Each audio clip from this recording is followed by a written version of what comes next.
just wanted to say something real quick. I can't be here with Macaulay, so you gotta take it easy. No, I'm leaving. I was going to apologize to him. Not really, yeah. I was just going to update. I made that $1,000 offer, and I said anybody that posts a vid that basically has not had sex longer than Jeremy, which means 8+ years, and is better looking than Jeremy, and I'm the judge, they will get $8,000 cash app from each of them. But they have to prove they're better looking than Jeremy, and they have to, if they tell me they have to admit that they haven't they've been celibate for like at least 8 or 9 years. I don't think there's a better looking dude. I'm complimenting him. Why did he leave? I'm about ready to leave in a second. I'm trying to compliment him, ladies and gentlemen, and summation. I'm trying to compliment him. I'm actually, I guess it's a backhanded compliment, but really, boy, it's funny. He leaves, and what am I doing? I'm just trying to get the dude laid. I'm looking out. Boy, it's like, boy, I could see if I was coming on here saying, "Hi, Monty, come up here and I'll eat your JJ." You know what, Dalmatian? I could see if I was coming up here saying, "Stay a celibate. You're an incel. I don't ever want to see you get laid. I hope you go 20 years and never stick your dick into a JJ." You know, I could see if I was taking that road, then that would be putting the guy down, right? Right, Dalmatian? But I'm taking the high ground, and I'm trying to, show him, hey, you gotta, just, I know you're in love with Grace and shit, but obviously it's not mutual. You gotta, this dude is just wasting, like I said yesterday. Wait, I'm going to repeat myself, and then I'm going to go take a shower, because it's 100 degrees out, and go eat.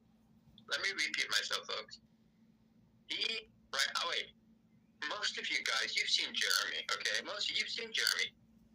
Most of you guys would give your left nut, you would cut your left nut off, most of you guys, or your right nut, and have one nut. Most of you guys would do what King has. One ball. Most of you guys would get rid of one ball and have just one ball like King if you looked like Jeremy. And if you were 35. Why? Because I would give, if I was 35 right now, I would give up one of my balls to look like Jeremy. And then when I go out, obviously I wouldn't tell chicks I only have one ball. My balls are so big they couldn't tell. And, I think having one ball is even better than two because you don't have to worry about your balls clapping together. So when you're fucking, it's kind of, I think a guy's got an advantage with just one ball. I don't know if two levels go down, but my point is, let me just close out. If I was 35, I would trade one of my balls to look like Jeremy, and I would go out there and get like 3 different girlfriends, one black, one Hispanic, one white, and basically I would get one who was like 20, one 35, one about 45, and I would be fucking at least 2. I'd have 3 of these chicks on rotation. I'd be fucking them into a JJ, in the dirt suit. They'd be giving me head, and I'd be fucking all 3 of them. They didn't even know about each other. I would have threesomes or anything. I'm not into that shit, but I've had opportunity, but I've never had a threesome because I've never wanted one. I'm not into that. I'm one-on-one type dude. But the thing is, these chicks would know about it, and basically, I'd be fucking these chicks on shrooms. I wouldn't be committed to any of them. He's 35. Women are at their horniest. Monty can attest to this. Women between the age of 33 and 37, 38, since their biological clock is starting. You take a woman who's ovulating, which is usually a week or 2 before her period. You take a woman between 33 to 38 who's ovulating. She is the horniest. These women are, and if she's, let's say, South American, Colombian, she will ride your dick. And I've had a Colombian woman in Miami almost break my dick in half. Seriously, she broke me that hard. What I'm saying, guys, is I would give up one of my balls. I would sacrifice one of my balls and have one ball if I was 35 and looked like Jeremy. And I would definitely take advantage You know, it's not like being a tranny chick with the knee of a JJ where I have to tell, guys that I got a knee of a JJ. If you got one ball, you don't have to tell a chick you only got one ball. If she figures it out, she's not gonna. It's not a turn off. Anyway, here's my point. Wait, if she got one ball when I'm banging her, she's only gonna get one ball hitting her dirt shoot instead of two. But here's the point, Jeremy. If I look like you, I would definitely stock up on some shrooms, get a little DMT, get some weed, get a little booze, and then I would just go out, the dating sites or in real life, and just fuck, man. If I look like him at 35 and I was super horny like I was at 35, within 2 weeks, if I look like Jeremy and I was 35 his age, if you put me in Jeremy's position right now, I swear to God, 2-3 weeks max, I would have 3, at least 7, 8s, or 9s as my girlfriend. Not girlfriends, but just friends with benefits that I'd be rotating and fucking in my little harem. And basically, I wouldn't be paying a lot for any of the shit. Maybe I would take them out to eat and shit. I'd spend money on them because I'm not cheap. Turn them on to shrooms and shit. And just fuck the shit out of them all night. And the reality is, that's what he should be doing. I'm not coming on here, folks, to make fun of him, to poke fun of him. What I'm saying is, you only live once, gentlemen. Only once. You only get one life. And to me, maybe because I have IQ levels of over 700 at age 67, to me, fucking, obviously, is not as important as it was when I was 35, but I can't. If you would have told me, hey, Spicoli, you're going to be celibate from age 27 to 35, there's no way. I would have rather put a gun to my head. Wait, I'm going to be honest. I didn't get married till age 35, roughly.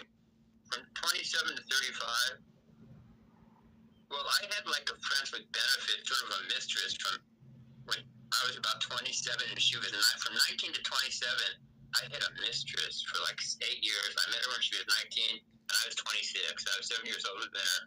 Yeah, this 19-year-old.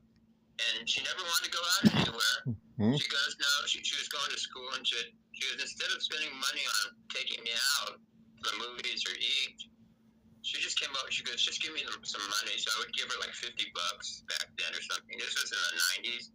I would give her like $50. She was 19. I forgot how I met her, but she was 19 and I was 26, 7 years older than her. And I banged this chick about once a month, once every 3 weeks, literally for 7 straight fucking years. Literally, from age 26 to like 33, right before I got married. This was my friend. She would just come. Wait, and you know what? I think I took her out one time. Just one fucking time to like a movie or something. She never wanted to go out. She would just come over, and she wouldn't even sleep over. I didn't even want to. She'd stay over for like an hour, 2 hours. We'd fuck. She liked the nose candy. She liked a little coke, so she would have some on her. We would do the coke. We'd smoke some weed. We'd fuck. She was half black, half Mexican. This chick, what a body. The only downside, she had these weird tattoos. Like, she had an ex-boyfriend's name tattooed across her belly and shit. So her cats were... But this chick, guys, no lie, she was about 5'5", 5'6", maybe 5'5". Somewhere between 5'4", 5'6". This chick was a spinner. She weighed about 115, 120, guys. I'm telling you. This chick, like, you could just... She's the type of chick, like, when you're fucking her, I was stronger back then, obviously, but I could, like, pick her up and just fucking, just hold her and just mount her and ride her like a cowboy. This chick, oh yeah, you give her some coke. I remember one time, I put some coke on the tip of my peanut, like a bunch of it. I dipped my dick inside a bag of coke we had, like 3 grams of coke. I dipped my peanuts in there, it was moist. And then she started licking the head of my penis. And my penis was getting numb, and the coke was getting numb. And she was snorting a line off my hard dick. She snorted a line off my cock. I snorted a line off her clitoris, off her nipples. I put some coke into her dirt shoe as a suppository. Because if you put coke in a chick's ass or your ass, it's a suppository and you have to get high. So I shoved a piece of coke up her ass, and then I put a line of coke right in her dirt shoe crap. And I took a straw and I snipped it right out of her fucking dirt shoe, right up my fucking nose. A big old honking rail, right?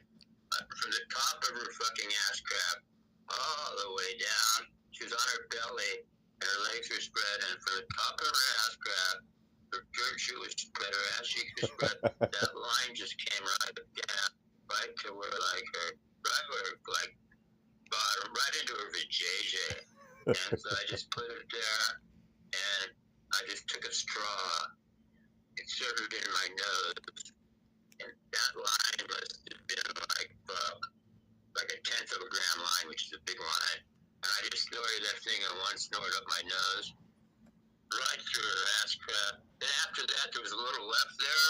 I didn't get all of it, so I decided to stick my tongue down her JJ and up her ass crack to lick the rest of it out of there on my tongue, to get my tongue numb. The tongue got numb. My dick was fucking numb. Her mouth was numb.